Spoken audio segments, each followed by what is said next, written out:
الحمد لله نحمده ونستعينه ونستهديه ونستغفره ونؤمن به ونتوكل عليه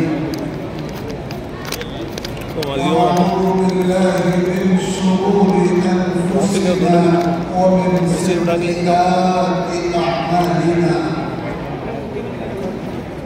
من يهده الله فلا مضل له ومن يضلله فلا هادي له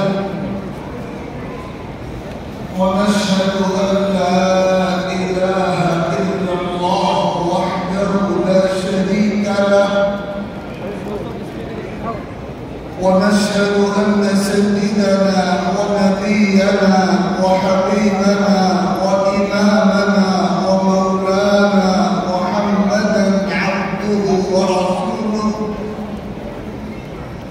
صلى الله تبارك وتعالى عليه وعلى آله وأصحابه وبارك وسلم تسليما كثيرا كثيرا.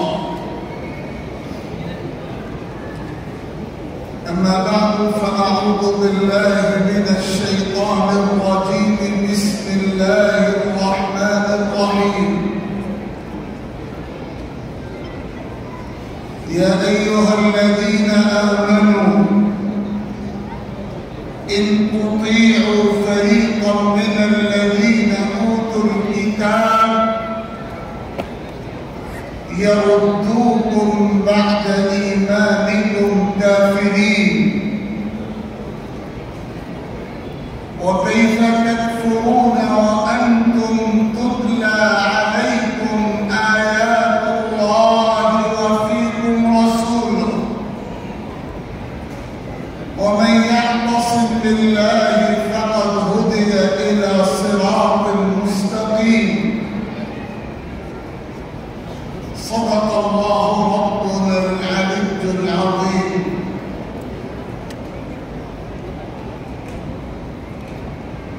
وقال سيدنا ومولانا محمد صلى الله تعالى عليه وآله وسلم إن هذا القرآن أحب إلى الله من السماوات السبع والأرضين السبع ومن فيهن. صدق رسول الله صلى الله عليه وسلم.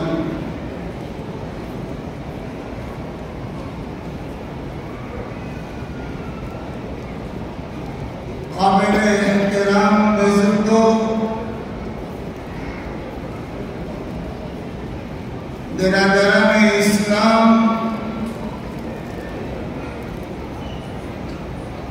اور اس بابرکت اور باوقار اجلاس میں شرکت کی سعادت حاصل کرنے والی خواتین،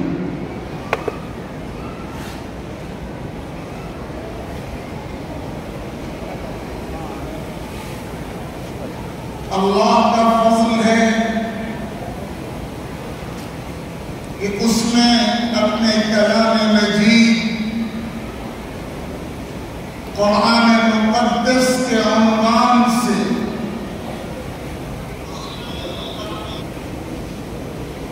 اور اس کی نسبت پر ہم کو اور آپ کو یہاں جمع ہونے کی توفیق و سعادت عطا فرمائی. اللہ کے اس انعام پر جس قدر بھی شکر ادا کیا جائے کم.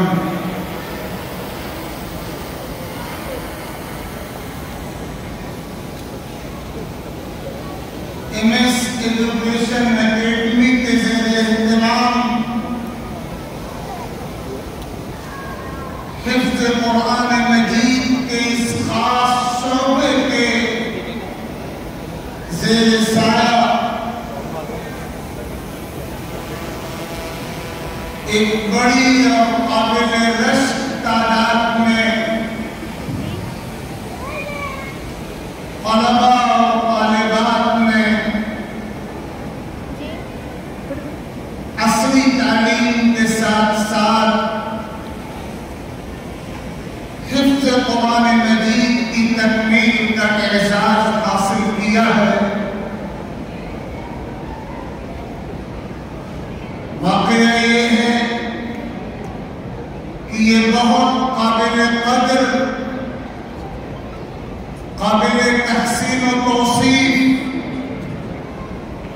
اور اس سے بھی آگے بڑھ کر قابل رشک اور قابل تقلید اقدامات اور کوششیں ہیں۔ اللہ رب العزت ان کوششوں کو اور پورے کاروان کو، پورے قافلے کو حسن قبول عطا فرمائے، ثبات و استقامت عطا فرمائے، اور اس کوشش کے فیوز دور دور تک پھیلیں اور دیر دیر تک باقی رہیں۔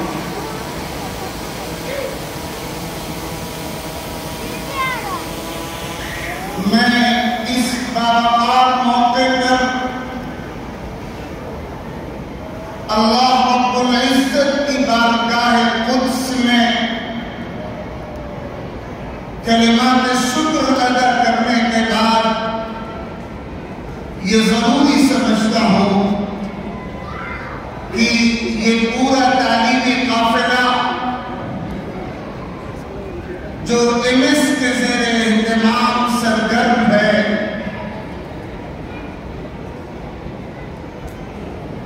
ان کی خدمت میں ہدیہ تشکر و تبریک پیش کیا جائے۔ اللہ رب العزت ان کوششوں کو، ان کاوشوں کو بے حد مقبول و مبارک فرمائے۔ تیری اٹھان ترقی کرے قیامت کی،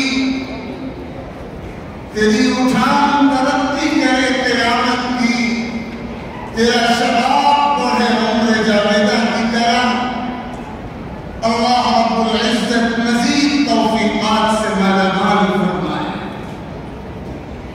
ساتھ ہی یہ بھی بہت بنیادی طور پر ضروری ہے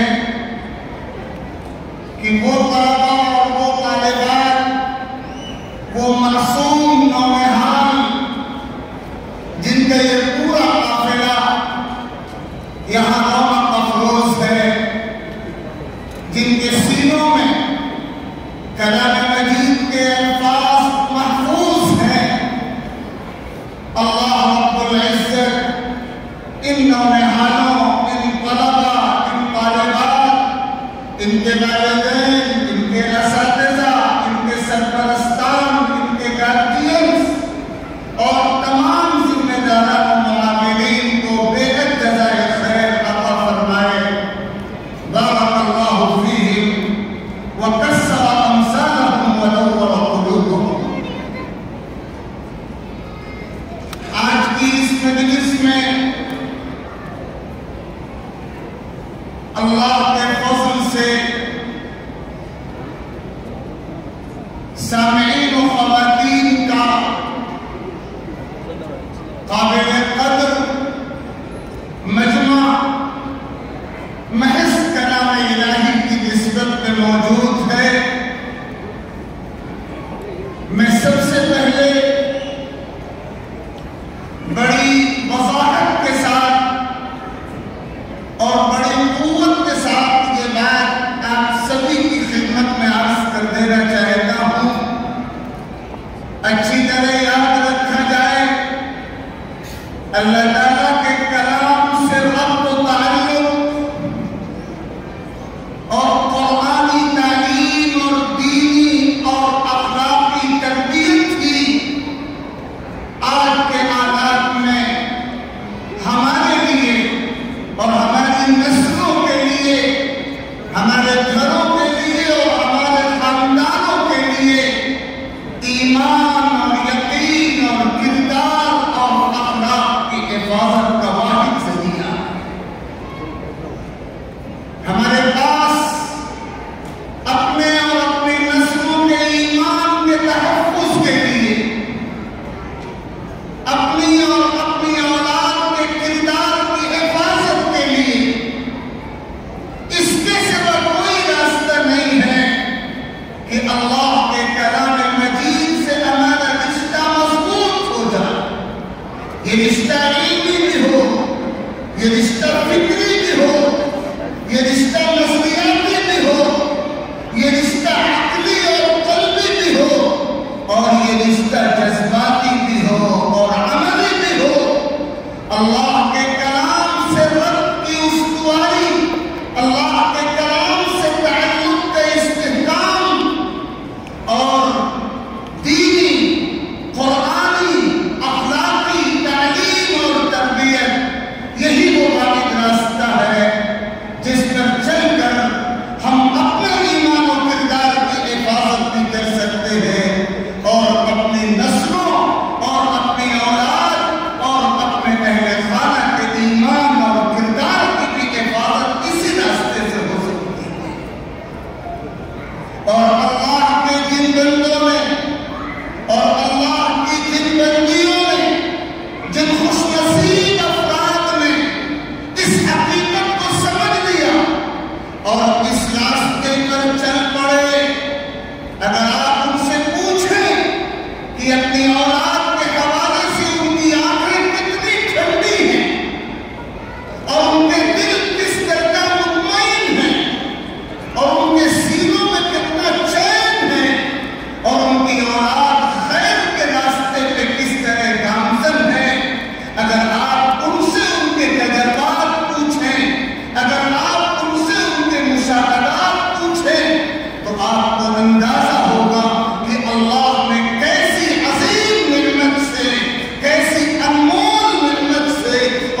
اللہ تعالیٰ کی کتاب ہے. دیگر احادیث میں تذکرہ ہے کہ کتاب اللہ کو مضبوطی سے تھاما جائے، جس کی تشریح، جس کی وضاحت، جس کی تفصیل آقا کریم صلی اللہ علیہ وسلم کی سنت ہے، اور جس کا عملی نمونہ صحابہ کرام کا اسوہ ہے اور اہل بیت کا اسوہ ہے. صحابہ اور اہل بیت کی سیرت 7 لفظوں میں فرما دیا گیا ہے کہ قرآن کے سوا اپنے ایمان کی حفاظت کا اور اپنے اخلاق اور کردار کی حفاظت کا کوئی راستہ نہیں. اس لیے اچھی طرح یہ بات ہم اور آپ اپنے ذہنوں میں منتقل کر لیں کہ آج کے ان حالات میں ہمارے پاس اپنے ایمان و یقین کے تحفظ کے لیے جو واحد سب سے سیف، سب سے محفوظ راستہ ہے، وہ ہے اللہ کی کتاب سے اپنا اور اپنی نسلوں کا رشتہ جوڑا جانا، اللہ کی کتاب سے اپنا تعلق مستحکم کرنا، جس کے بغیر ہم اپنے مقاصد میں کامیاب نہیں ہو سکیں گے اور حقیقی منزل تک پہنچنے کی کوئی صورت اس کے بغیر نہیں ہو سکتی. آپ سب صاحبان حالات سے پورے طور پر باخبر ہیں اور یہ بتانے کی ضرورت نہیں ہے کہ اس وقت کا عالمی منظرنامہ اور ملکی منظرنامہ پورے طور پر صاف اور واضح ہے. اور میں صاف لفظوں میں یہ بات عرض کروں، پوری دنیا کا باطل ایک ایجنڈے کے لیے متحد ہے. پوری دنیا کا باطل ایک مشن کے لیے متحد ہے. اس کا ٹارگٹ متعین ہے، اس کا ہدف متعین ہے، اس کا نشانہ متعین ہے. اس کا ٹارگٹ یوں تو پوری امت مسلمہ ہے. دنیا کے نقشے پہ جہاں جہاں امت کے افراد موجود ہیں وہ پوری امت ٹارگٹ ہے، لیکن خاص طور پر پوری دنیا کے باطل نے امت مسلمہ کے جن طبقات پر فوکس کر رکھا ہے، ان میں ایک تو ہماری نوجوان اور نونہال نسل کا طبقہ ہے اور دوسرا طبقہ ہماری خواتین کا ہے. یہ باطل گروپس ان دونوں طبقات کو، ہمارے نوجوانوں نونہالوں کے طبقات کو اور خواتین اسلام کے طبقات کو اپنے کاس کے لیے مفید سمجھتے ہیں، کرنے والا سمجھتے ہیں، آسان لقمہ سمجھتے ہیں. انہوں نے پورا فوکس انہی دونوں طبقات پر کر رکھا ہے اور پوری کوشش ہے ایمان اور یقین کی بنیادوں کو کمزور کر دینے کی، اور کھلا دعوت ہے ایمان سے کفر میں لائے جانے کی، توحید سے شرک میں لائے جانے کی، اطمینان سے بے اطمینانی میں داخل کرنے کی، شریعت پر اعتماد سے نکال کر شریعت کے حوالے سے مشکوک اور مسلسل بنائے جانے کی پوری طاقت کے ساتھ یہ کام ہو رہا ہے. اور کھلا تحقیق جاری ہے، منظم طریقے پر، منصوبہ بند طریقے پر، تمام ہتھیاروں سے لیس ہو کر ایک لمحہ توقف کے بغیر یہ پوری کوششیں جاری ہیں. اور آپ ان حالات سے بخوبی باخبر ہیں. جو بھی دیکھنے کی صلاحیت رکھتا ہے وہ ان حالات سے بخوبی باخبر ہے. ان خطرناک حالات میں 24 گھنٹے ہمیں اپنی آنکھیں کھلی رکھنی ہوں گی. ہمیں اپنا ایمان بھی بچانا ہے اور اپنی نسلوں کا ایمان بھی بچانا ہے. ہمیں اپنے کردار کی حفاظت و اصلاح بھی کرنی ہے اور ہمیں اپنی اولاد کے کردار کی حفاظت و اصلاح بھی کرنی ہے. اور اس کے لیے ہمیں اپنی ترجیحات، اپنے اہداف، اپنے نشان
ایمان کی بنیادوں کو اور ایمان کی حقانیت کو اور ایمان کی عظمت کو ان کے دلوں میں بٹھانا اور کفر کی نفرت کو ان کے دلوں میں پیوست کرنا، یہ ہمارا بنیادی ترجیحی کام ہونا چاہیے۔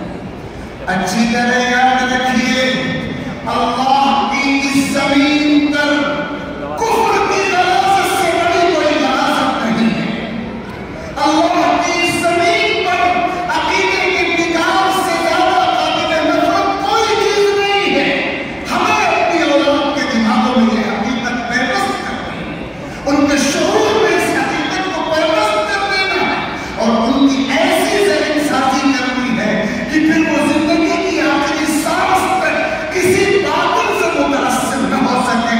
وہ اپنے ایمان کے حوالے سے، وہ اپنے یقین کے حوالے سے، وہ اپنے عقیدے کے حوالے سے اتنے سینسٹیو ہو جائیں، اتنے حساس ہو جائیں کہ کوئی انہیں دبا نہ سکے، کوئی انہیں خرید نہ سکے، کوئی انہیں پچھلا نہ سکے، کوئی ان کے قدموں میں ڈگمگاہٹ پیدا نہ کر سکے۔ یہ ہے ہمارا کام۔ ہمیں اپنی اولاد کی تربیت میں، اپنی اولاد کی تربیت میں سب سے زیادہ بنیادی طور پر فوکس اسی پر کرنا۔ آج کے ان حالات میں پچھلے چند سالوں کا پورا نقشہ آپ کے سامنے ہے۔ بلا مبالغہ ہم نے اس امت میں، اس ملک میں خصوصیت کے ساتھ اپنے سینکڑوں نوجوانوں کو اپنے ہاتھوں سے کھویا، سینکڑوں نوجوانوں کو کھویا ہے۔ وہ ایمان سے محروم ہو گئے، وہ دوسروں کی گودوں میں چلے گئے۔ یہ ایسا جرم ہے، یہ ایسی کوتاہی ہے ہماری کہ اگر ہم نے آنکھیں موندے رکھی، اگر ہم نے آنکھیں بند رکھی اور اس طرف فکر نہیں کی تو پھر اللہ کے دربار میں ہم جواب دینے کی پوزیشن میں نہیں ہو سکیں گے۔ یاد رکھیے گا، سب سے بنیادی کام ہے اپنی اولاد کے سینوں میں ایمان کی جڑوں کو پختہ کرنا اور ان کے دماغوں میں کفر کی غلاظت کا نقش بٹھا دینا۔ اور اس کے لیے ہمیں قرآن مجید سے رہنمائی لینی ہوگی، حدیث نبوی سے رہنمائی لینی ہوگی، سنت نبویہ سے رہنمائی لینی ہوگی، سیرت نبویہ سامنے رکھنی ہوگی، صحابہ کا اسوہ پیش نگاہ رکھنا ہوگا، اہل بیت کا کردار نظروں کے سامنے رکھنا ہوگا، اپنے عالی مقام اسلاف کی عظیمت کی تاریخ اپنے سامنے رکھنی ہوگی اور اس کی روشنی میں اپنی اولاد کی تربیت کے نظام کو آگے بڑھانا ہوگا۔ ہمیں یہ بتانا ہوگا اپنی اولاد کو کہ سرکار دو عالم صلی اللہ علیہ وسلم کی خدمت میں جب بھی کوئی مرد آتا تھا، جب بھی کوئی خاتون آتی تھی اور آپ اس کو بیعت فرماتے تھے تو سب سے پہلا پوائنٹ ہوتا تھا بیعت میں ایمان کی پختگی کا، سب سے پہلا پوائنٹ ہوتا تھا شرک سے نفرت کا۔ یہ عہد سب سے پہلے لیا جاتا تھا۔ قرآن میں تذکرہ ہے، یا ایھا النبی اذا جاءک المؤمنات یبايعنک علی الا یشرکن باللہ شیئا۔ سیدنا حضرت عبادہ ابن الصامت رضی اللہ عنہ فرماتے ہیں، آقا کریم صلی اللہ علیہ وسلم نے صحابہ کے مجلس سے فرمایا، بایعونی علی الا تشرکوا باللہ شیئا۔ سب سے پہلے جس پوائنٹ کا ذکر ہوتا تھا، سب سے پہلے جس بنیادی چیز کا تذکرہ ہوتا تھا بیعت میں اور عہد دیے جانے میں، وہ یہ ہوتا تھا کہ ایمان کی حفاظت ہوگی، ایمان و یقین کا تحفظ ہوگا اور شرک سے اور عقیدے کے بگاڑ سے اپنے آپ کو بچانے کی محنت۔ یہ سب سے پہلی بات ہے جو حضور پاک صلی اللہ علیہ وسلم بیعت کے موقع پہ ذکر فرمایا کرتے تھے۔ ہمیں اپنی اولاد کی تربیت میں انبیاء کرام اور مقدس نفوس تاریخ کے جنہوں نے ایمان و یقین کی تاریخ بنائی سامنے رکھنا ہوگا، اپنی اولاد کے ان کرداروں کو، ان مثالوں کو، اور بطور خاص صحابہ کرام کے کردار، صحابیات کے کردار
اپنے گھر کے ماحول میں دین نظام کو قائم کرنا جملہ والدین اور گارجینز اور سرپرستوں کی ذمہ داری ہے. یہ وہ پیغام ہے جو آج کی اس مجلس سے ہمیں حاصل کرنا چاہیے. اور تیسری بات، اپنی اصلاح کے لیے اور اپنے سماج کی اصلاح کے لیے اور اپنی اولاد کی تعلیم اور تربیت کے حوالے سے اور ان کو مکمل طور پر دین کے رنگ میں رنگنے اور دین کے سانچے میں ڈھالنے کے لیے ہمیں جو بنیادی کام کرنے ہیں، میں نے شروع میں اشارہ کیا تھا، اللہ تعالیٰ کی کتاب قرآن مجید سے پختہ تعلق قائم کیا جائے. اور علماء نے بڑی وضاحت کے ساتھ اس موضوع پر لکھا بھی ہے اور کہا بھی ہے اور عام بھی کیا ہے کہ قرآن سے ہمارا تعلق مختلف بنیادوں پر قائم ہوتا ہے. یہ تعلق ایمان کا بھی ہے، یہ تعلق عصمت کا بھی ہے، یہ تعلق محبت کا بھی ہے، یہ تعلق تلاوت کا بھی ہے، یہ تعلق فہم کا بھی ہے، یہ تعلق عمل کا بھی ہے، اور یہ تعلق نشر و اشاعت کا بھی ہے. اس میں حفظ قرآن بھی شامل ہے، اس میں فہم قرآن بھی شامل ہے، اس میں عظمت قرآن بھی شامل ہے، اور اس میں عمل قرآن بھی شامل ہے. ہمارا تعلق اللہ تعالیٰ کی کتاب سے مضبوط ہو جائے، یہ بنیادی کام ہے جو ہمیں کرنا ہوگا. اور اگلی بات، ہمیں اپنی اولاد کی تربیت میں، اپنی اولاد کی تربیت میں خاص طور پر اس پہلو پر توجہ رکھنی ہوگی کہ ہم اپنی اولاد کی حیا، اپنی اولاد کی عزت کی حفاظت کریں. ہماری نسلیں بے راہروی کی طرف نہ جائیں، بے حیائی کے راستے پر نہ جائیں، بے شرمی کے راستے پر نہ جائیں، بے پردگی کے راستے پر نہ جائیں. کفر کو موقع اسی راستے سے ملتا ہے، شرک کو موقع اسی راستے سے ملتا ہے، انتداب کو راستہ اسی لائن سے ملتا ہے. آپ تصور کیجئے اور اندازہ کیجئے اور سروے کیجئے اور پورا جائزہ لیجئے ان لوگوں کا جن کو اللہ تعالیٰ نے محروم کیا ایمان سے، اور وہ ایمان سے نکل کر کفر کی سرحدوں میں داخل ہوئے. آپ کو یہ جان کر حیرانی ہوگی کہ عام طور پر ارتداد اور کفر اور شرک اور بدعقیدگی کا یہ طوفان ہماری سماجی زندگی میں بے حیائی کے راستے سے بے شرمی کے راستے سے داخل ہوا. اس کے لیے ہمیں آج کی اس مجلس میں اچھی طرح سمجھ لینے اور پوری قوت کے ساتھ یہ طے کر لینے کی ضرورت ہے کہ ایک تو ہم یہ طے کر لیں کہ ہم اپنے گھروں کے ماحول میں 100% شرعی پردے کا نظام قائم کریں گے. شرعی پردہ ایک ایسا موضوع ہے جس پر قرآن کی 10 آیات اور حضور پاک صلی اللہ علیہ وسلم کی 50 احادیث موجود ہیں. ان کی تفصیل کا یہاں نہ موقع ہے نہ ضرورت، لیکن ہمیں بنیادی طور پر یہ طے کرنا چاہیے کہ ہم اپنے گھروں کے ماحول میں 100% شرعی پردے کا نظام قائم کریں گے اور اپنے گھروں میں ان اقربا اور ان رشتے داروں کے بے محابہ داخلے پر پابندی لگائیں گے جن سے شریعت میں پردے کو لازم کیا گیا ہے. اپنی اولاد کی تربیت میں ان کے محبوسات کا خاص طور پر خیال رکھیں گے کہ ان کو ساتھ لباس شریعت کی روشنی میں پہنائے جائیں اور ایسے لباسوں سے بچایا جائے جو شریعت کی نگاہ میں ممنوع ہے اور جن پر شریعت نے بندش لگائی ہے. اور خاص طور پر نکاح کے عمل کو آسان اور سستا بنایا جائے گا. جو جبریں، جو رسمیں، جو خرافات، جو بگاڑ، جو بندشیں آج تقریب نکاح کے ساتھ ہم سب نے ملائی ہیں، اور خاص طور پر مجھے یہاں عرض کرنے میں کوئی تکلف نہیں ہے کہ ان رسموں کا اور ان خرافات کا گرا شاید دوسری جگہوں کے مقابل میں آپ کے اس خطے میں بہت زیادہ ہے. ہمیں توجہ کرنی چاہیے کہ جب تک ہم نکاح کی تقریبات کو آسان نہیں بنائیں گے، سنت کے مطابق نہیں بنائیں گے، خرافات سے